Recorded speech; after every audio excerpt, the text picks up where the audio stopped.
Hi, my name is Andrea Bogart, and I'm the founder of Embrace Creatives. You're here with me on Creative Fuel, where I interview creative business owners, artists from around the country to talk about their experiences, their challenges, and how they work in the arts industry. Creative Fuel is a video series that guides small business owners to learn from vibrant and interesting creative people from around the country. And what I want is for you to be introduced to passionate, successful people who are in our industry and learn from them. Maybe you're going to pick up a new business idea, or you're going to learn how to rise above challenges that you think no one else is facing, but we are. We all go through small business. So today I'm going to introduce you to a woman who I know as a client and as an Embrace Creative member. But first, what I'm going to do is talk a little bit about your experiences. When you are a creative business owner, an artist, a maker, a designer, and you meet potential clients and you talk about the value that your art brings, your product, your service, that's wonderful. That is what you do.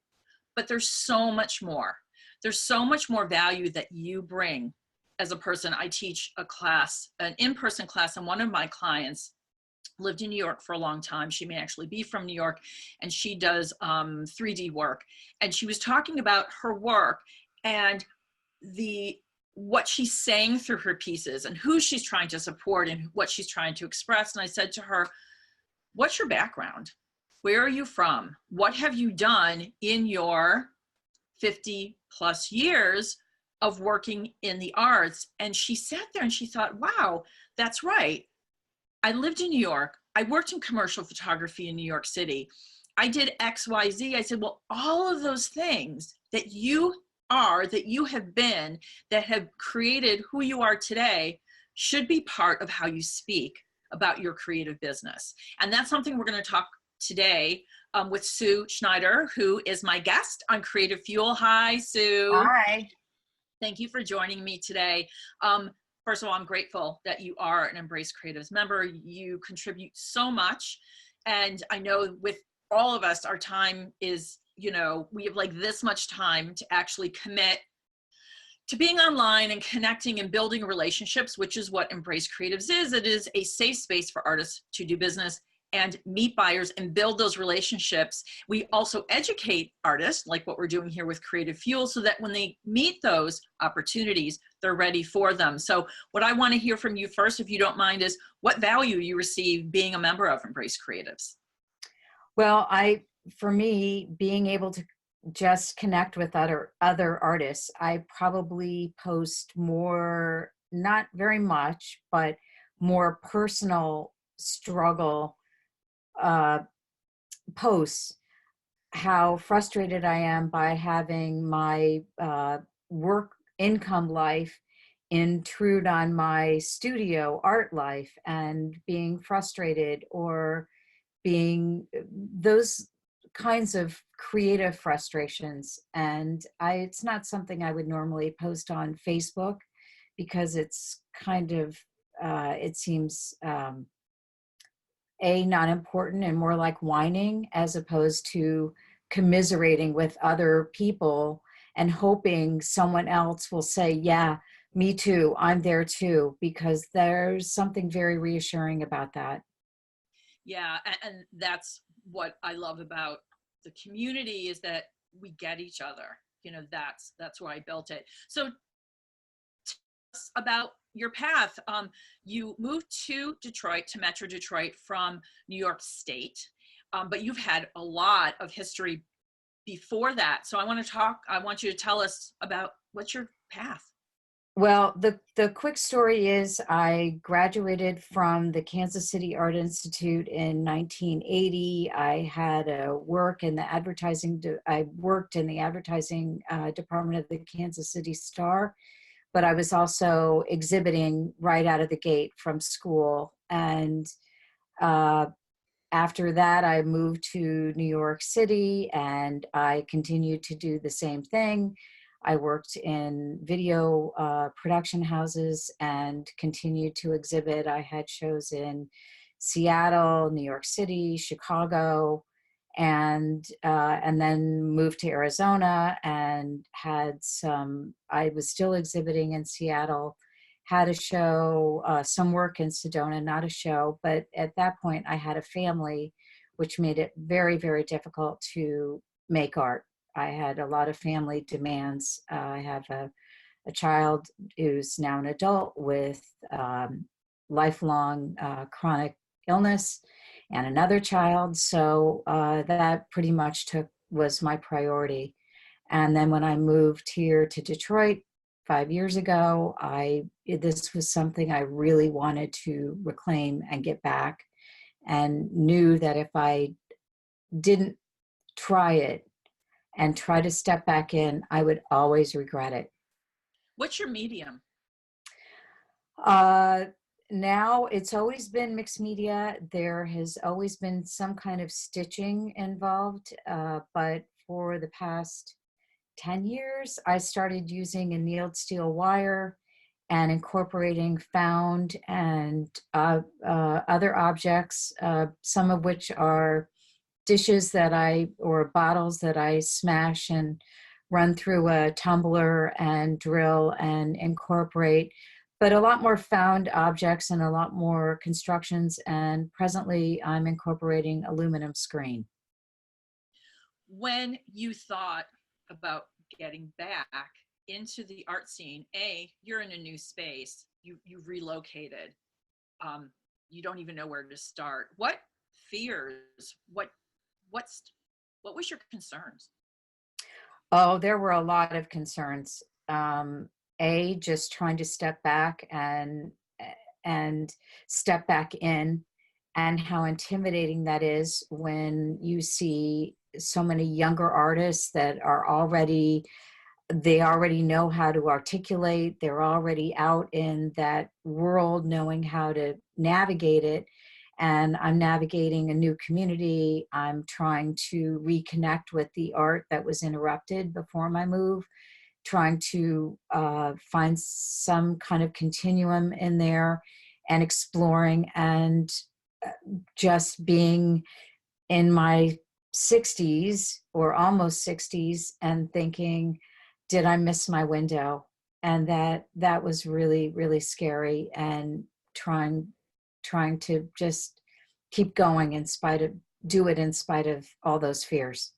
Yeah, and I think artists have enough pressure just wondering if they're going to get into a show, get into a retail store, if their work is Right. going to be accepted, if they're going to sell. And then you add to that the mature age, and you're like, okay, who am I? I'm competing with all these young kids, and who's going to take me seriously? They're going to think, oh, she's a hobbyist. She's A just someone, dabbler.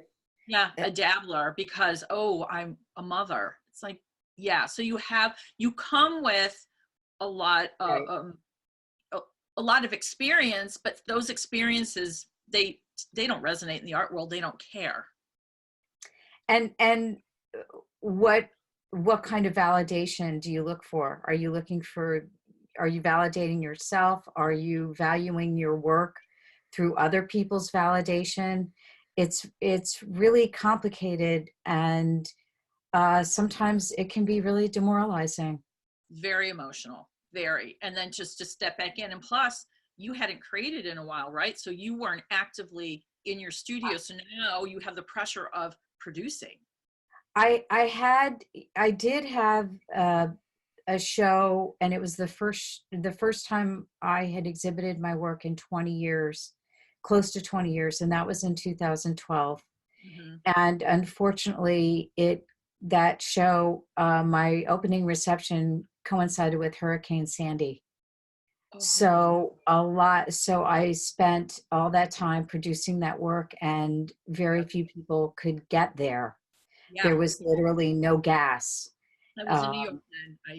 I work, unfortunately. and so it was, and what was fortuitous years later was when I had an opportunity to be in Art Prize. When I entered work in Art Prize, the work that had been in that show, I was able to put into Art Prize.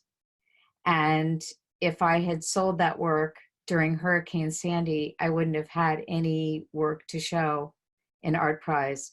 So it took a few years, but it did happen. And that was a very interesting lesson in patience.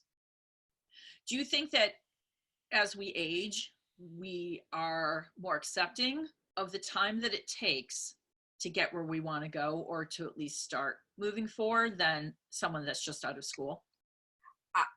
I Do you think it's a Right personality? now, I admit I'm very impatient because I feel as if I'm making up for lost time. All Interesting. of the time that I wasn't able to create and wanted to, but I was unable to in my circumstances.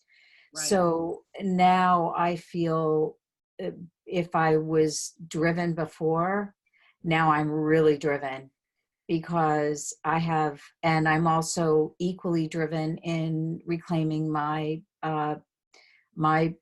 income producing life because I lost a lot of time. So I Mhm. feel like I just got to make this happen, and I don't, and I'm really driven in that way and frustrated.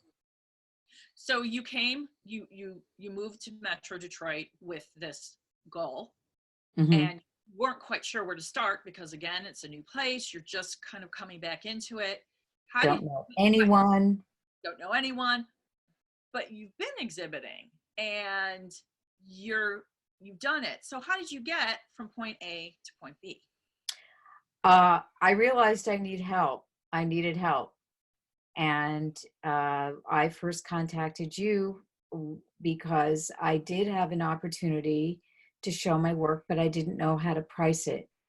And a friend of mine, Ken Hershenson, said, you should speak to Andrea because she'll help you with this. And then, as you know, once we started, which was just about pricing, I realized how much more work I needed to do to start exhibiting again, how much research, how much work I needed to do in terms of writing about my process, articulating all of those things. And it was very difficult because I don't know, most people, or maybe it's just me, think, well, just look at the work. Yeah, Why do I need to talk about it? Just look at it. right. I see it special. How you need to, of course, you see that it's special. I don't really have to talk about it, but we do. There's so much Right. more Or, business, just like, it's up to the viewer to respond the way they're going to respond. And it's not up to me to tell them how to respond. But correct.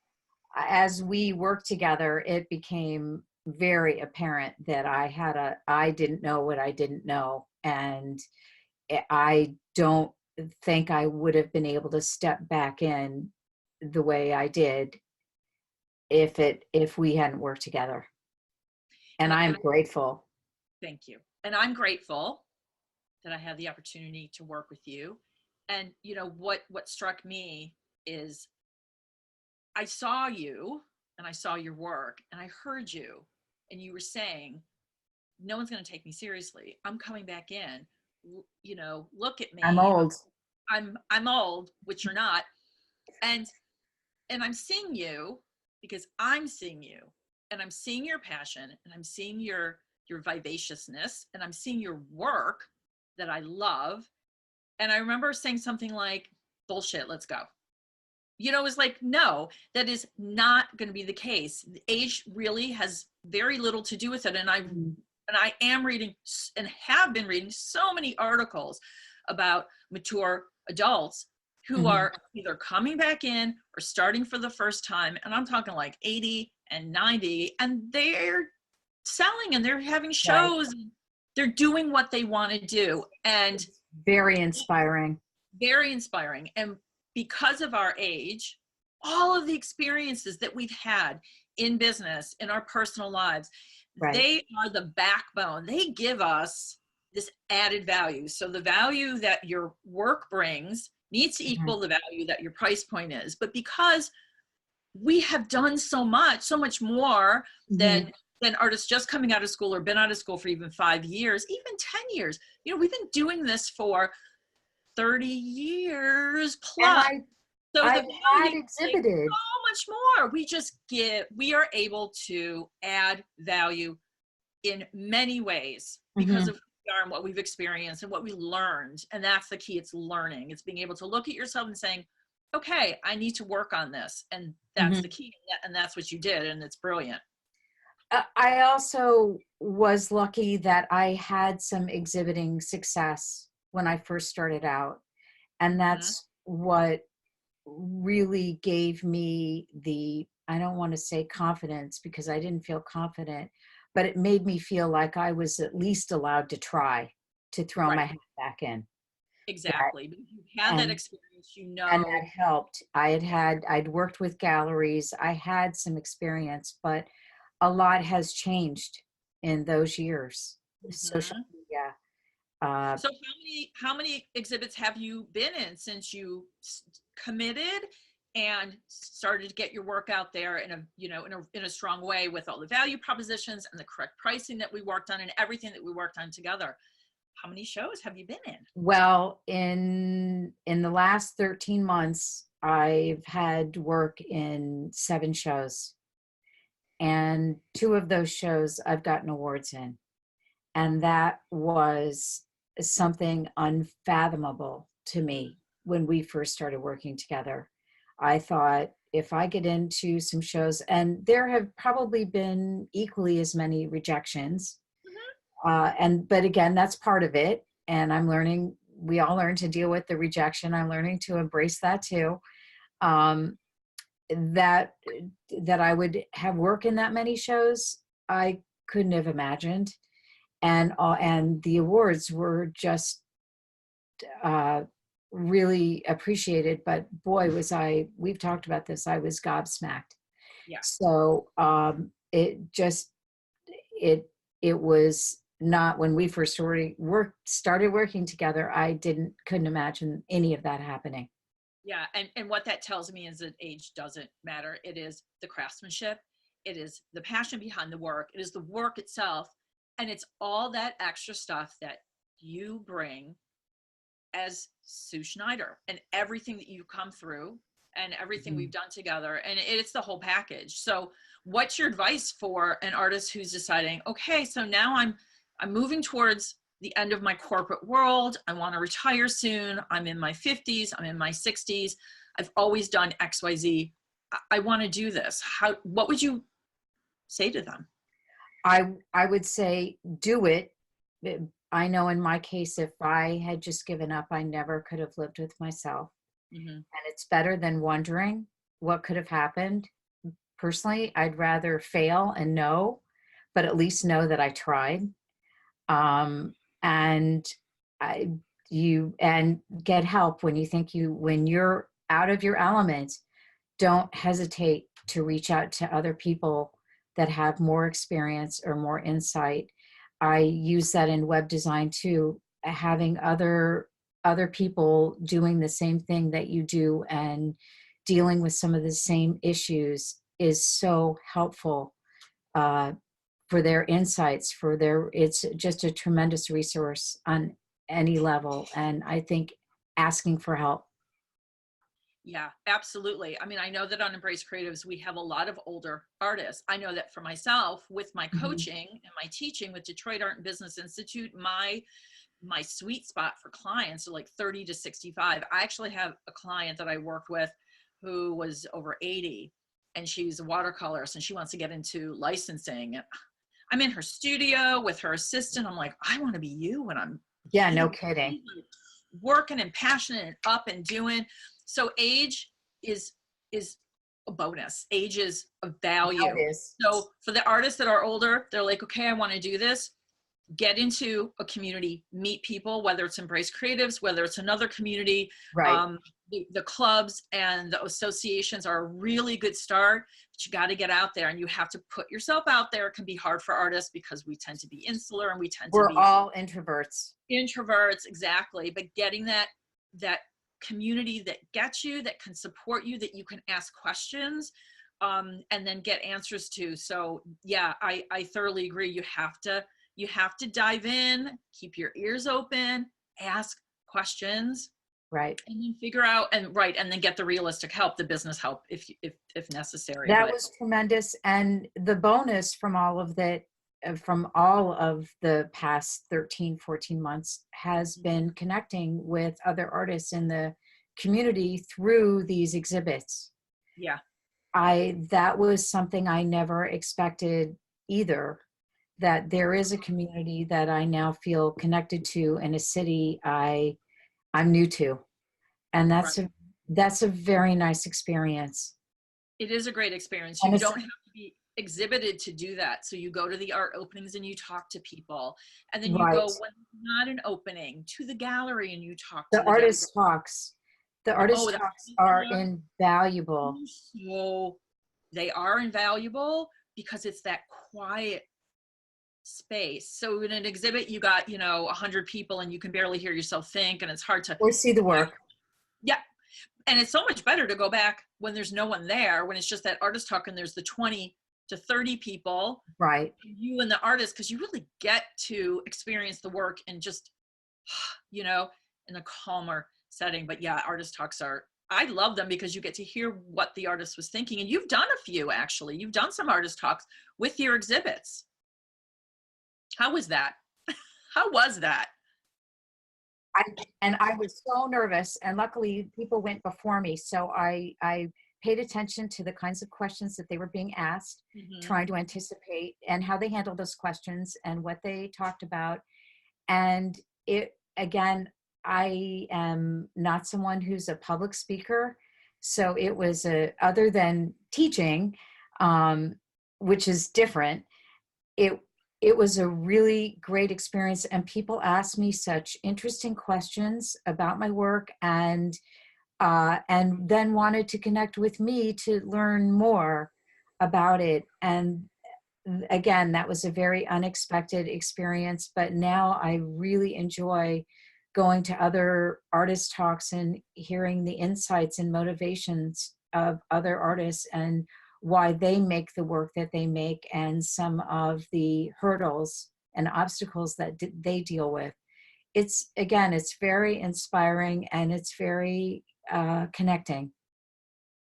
And before we sign off, now I know obviously you're a professional working fine artist, sculptor, but you also have something that you're doing to expand your mind and bring in a little extra money. Tell us about that. About a year and a half ago, I started doing web design through my partner that wanted to offer it through his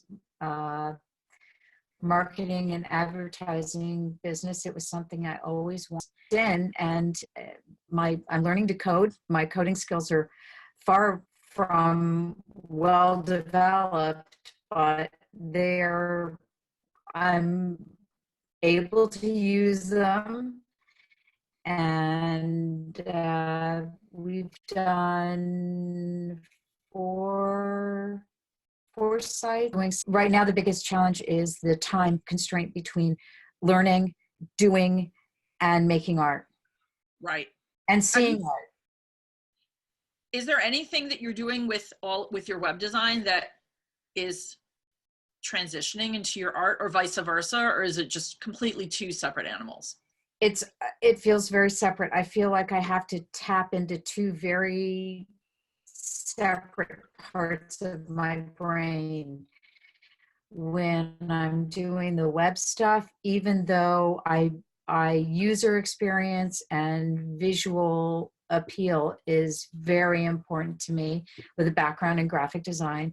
Right. So I'm very picky about what works and what doesn't when I'm working. So I feel like the web is I have to tap into a very linear brain because of how you have to design through the web. And then when I'm in the studio, it's all hands-on, intuitive, what works, what doesn't. So I feel like, yes, there are two very separate parts of my brain that maybe complement each other, but not really associate. Yeah. And I mean, but the fact that you're still creating when you do your web design, and it is, even though it is linear, you're still creating, you're still moving through a path, Right, using tools, using materials that you're learning and you're getting to know really well to reach this end goal, which is similar. It's just the way that you do it is right. Different process. There's no intuition in web design. It either works or it doesn't. right. It's Right. not, It there's works. not a lot of room for experimenting, whereas in the studio, it's a lot of doing and undoing and cutting apart and adding, and Yeah. it's much more kinetic and animated. What's your next goal? Now we're, in the middle of getting into the middle of 2019. What's your next goal? I have a body of work I want to start. It's in my head and it needs to get out. And that's my next goal, is just experimenting. I've been painting on aluminum screen. I Mhm. have it stretched and I'm painting from both sides, and I'm going to use that as a surface to cut apart and make some constructions. And I may need to employ the help of someone with welding, and then learning how to get better and get more proficient at web design and get better at coding. Those are all wonderful goals, and you can totally do it. Uh, Knowing what you've done, you will Well, definitely do this. some days it doesn't. Some days it feels like, oh my goodness, uh, what have I done, and why did I take this on? Can I just Yeah, retreat to my studio and ignore everything else? I That's know. I know, that. because it's so freeing and it's so heartfelt. Where the web design, although it's creative, it's not your studio. It's and I know when I'm not able to work in the studio and have that flow of Mhm. intuition and experimentation and uh, just all of that process, I it's I feel like I'm kind of, my soul is suffering. Yeah, you feel it. You definitely Yeah, feel it. yeah. Well, I thank you so much for being Thank you, Andrea. Thank you so much. wonderful. It was wonderful. This is a really, really important topic. I know that a Thank lot of you. artists are struggling and wondering, where do they fit? Where do all the artists fit into the art industry? But you do. You fit 100%, and you have so much to bring. You just do. So look at yourself and know that you're valuable. You're probably even more valuable. Thank So you. I appreciate it. Thank you so much. Thank you, everybody. And look for more creative fuel on the Embrace Creatives blog. And I've got lots more interviews coming. Well, thank you. And thank you for everything. Thank you. Thank you. Mwah. Thank you. Bye.